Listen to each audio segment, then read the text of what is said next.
الحمد لله أسبغ علينا نعما مباركات تتالت أفواجا، وحذر ممن سعى بالفتن بين المسلمين وداجا، وصلوات الله على رسوله ومصطفاه وعلى آله وصحابته البالغين من التلاحم أثباجا، والتابعين ومن تبعهم بإحسان إلى يوم الدين، وسلم تسليما كثيرا.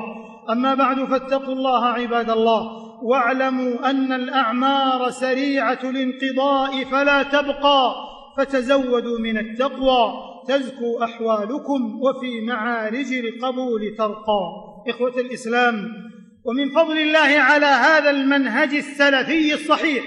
أن كتب الله له البقاء والانتشار، بينما تعيش كثير من الشعارات والدعوات العثار والاندثار. ولقد تفيأت بلادنا المباركة، بلاد الحرمين الشريفين، في تاريخها الإسلامي المشرق عقيدة سلفية ودعوة إصلاحية تجديدية أسفرت عن التمكين المكين لهذا الدين المتين، بعد المراغمة مع جحافل الزيغ والباطل التي اندحرت بفضل الله فليلة العرنين. وكان من هذه الدعوات المباركات الطيبات الزاكيات دعوة الإمام المجدد إمام الدعوة الشيخ محمد بن عبد الوهاب رحمه الله وطيب ثراه، قد قام في الدنيا مقام هداية يدعو إلى التوحيد والإيمان،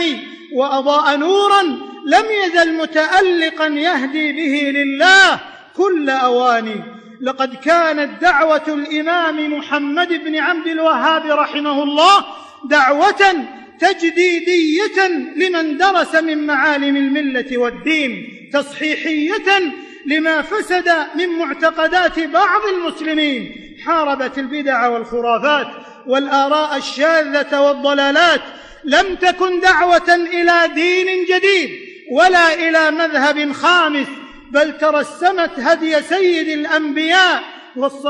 والصحابة الأصفياء والتابعين الأوفياء في العمل بالكتاب والسنة، وهي بريئة كل البراء عن مباءات التكفير